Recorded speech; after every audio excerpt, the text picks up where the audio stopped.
नमस्कार, स्वागत है आपका। मेरा नाम है विपिन बेबाक। मेरे साथ मेरे सहयोगी शादाब रिजवी। धन्यवाद। महाराष्ट्र विधानसभा चुनाव का रिजल्ट आने के बाद एक बार फिर से ईवीएम को लेकर विपक्ष की ओर से आवाज उठने लगी है। इसी कड़ी में शिवसेना यूबीटी के अध्यक्ष उद्धव ठाकरे भी आक्रामक नजर आ रहे हैं। उन्होंने ईवीएम को लेकर सवाल उठाए हैं।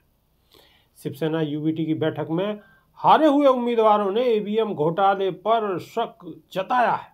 इसी के बाद अब उद्धव ठाकरे ने फैसला किया है कि जिन मतदान केंद्रों पर ईवीएम के साथ छेड़छाड़ का शक है वहां पर 5% वीवीपैट के रिकाउंटिंग की याचिका दायर की जाएगी।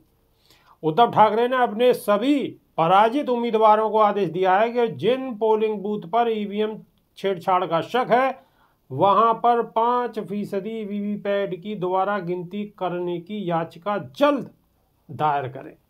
नियम के तहत पराजित उम्मीदवार नतीजों के 6 दिन के भीतर 5% वीवीपैट की रिकाउंटिंग की मांग कर सकते हैं। 27 नवंबर को उद्धव ठाकरे 12 बजे शिवसेना नेताओं विजयी विधायकों के साथ बैठक मातोश्री में करेंगे। इससे पहले ठाकरे ने मुंबई स्थित अपने आवास पर आयोजित बैठक में पार्टी के निराशाजनक प्रदर्शन की समीक्षा की। बैठक में शामिल एक पूर्व विधायक ने बताया है कि चुनाव में हार का सामना करने वाले कुछ विधायकों ने इलेक्ट्रॉनिक वोटिंग मशीन की कार्यप्रणाली पर संदेह जताया है। ठाकरे ने पार्टी नेताओं से उम्मीद न खोने और पार्टी के पुनर्निर्माण के लिए काम करने की अपील की है। उन्होंने एक दिन पहले पार्टी के विजयी विधायकों से मुलाकात की। शिवसेना यूबीटी विपक्षी गठबंधन महाविकास अघाड़ी का घटक दल है। ठाकरे ने 288 संसदीय महाराष्ट्र विधानसभा के लिए हुए चुनाव में 97 उम्मीदवार मैदान में उतारे थे। इनमें से 20 ही विजयी हो पाए। बता दें, महाराष्ट्र के पूर्व मंत्री आदित्य ठाकरे को सोमवार को पार्टी विधायकों की बैठक में शिवसेना यूबीटी विधायक दल का नेता चुना गया है। पार्टी अध्यक्ष उद्धव ठाकरे के बेटे आदित्य ठाकरे ने हालिया राज्य विधानसभा चुनाव में बरली निर्वाचन क्षेत्र से एकनाथ शिंदे के नेतृत्व वाली शिवसेना के मिलिंद देवड़ा को 8,801 मतों से हराया है। शादाब रिजवी, बिल्कुल। महाराष्ट्र का चुनाव हो गया, रिजल्ट अप्रत्याशित आया जी। अब कुछ होने वाला है। बिल्कुल क्या होने वाला है। मातोश्री का रिकॉर्ड रहा है कि बाला साहेब ठाकरे ने वहां से अपनी आवाज को बुलंद किया है। मातोश्री और सामना दो ऐसी चीजें थी जहां से लोगों के बीच में अगर अपनी आवाज को पहुंचाना होता था तो ये माध्यम था बाला साहेब ठाकरे का। उद्धव ठाकरे ने उसी का प्रमाण दिया है और उद्धव ठाकरे ने ये कदम ऐसा उठाया है जो कि इस देश के हर नागरिक को उठाना चाहिए, क्योंकि देश के सामने जो धांधली हुई है वो सोशल मीडिया के माध्यम से बिल्कुल सामने आ चुकी है। एक सबसे बड़ी बात यह है सर, लोग बात कह रहे हैं और जो चिंटू गैंग है, नफरती गैंग है, वो हमेशा से ये बात वायरल कर रहा है कि देखिए इलेक्शन हो रहे हैं, इलेक्शन होने वाले हैं, अब कुछ लोग ईवीएम का रोना शुरू कर देंगे। यानी वो पहले ही इस बात पे रोक लगा देते हैं बेबाक जी कि कोई ईवीएम पर सवाल ना उठा सके।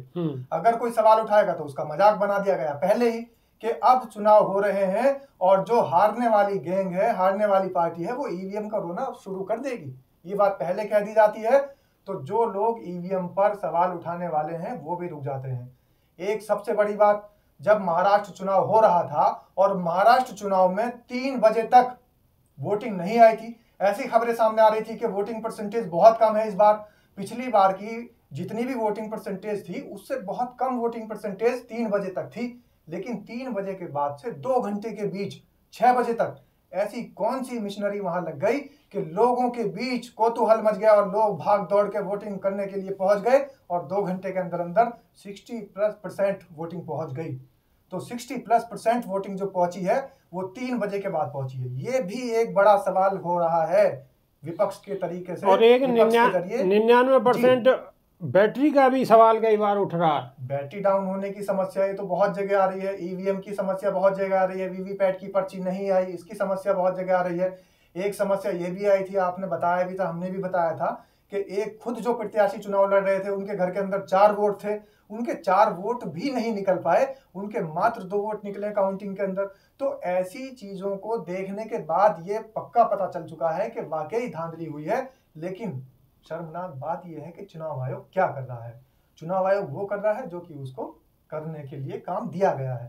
चुनाव आयोग जो उनके आका है, चुनाव आयोग जिसके लिए काम कर रहा है, देश जान चुका है, देश समझ गया है कि आखिर चुनाव आयोग किसके इशारे पर काम कर रहा था और चुनाव आयोग ने क्या किया है।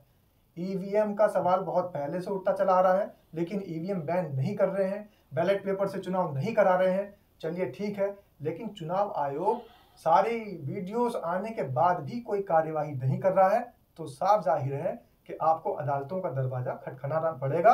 और अदालतों का दरवाजा जो खटखटाया उद्धव ठाकरे ने शुरू कर दिया है, ये काम सराहनीय है, सबको करना चाहिए। बिल्कुल सराहनीय कार्य है, करना पड़ेगा, मजबूरी भी है। चुनाव आयोग तो गरम सरसों का तेल कान में डालकर रुई लगाकर आराम से सोया हुआ है, लेकिन विपक्षी पार्टियां अब हरकत में आ गई हैं और आगे की तैयारी में जुट चुकी हैं। अभी के लिए सिर्फ इतना ही। नमस्कार। धन्यवाद।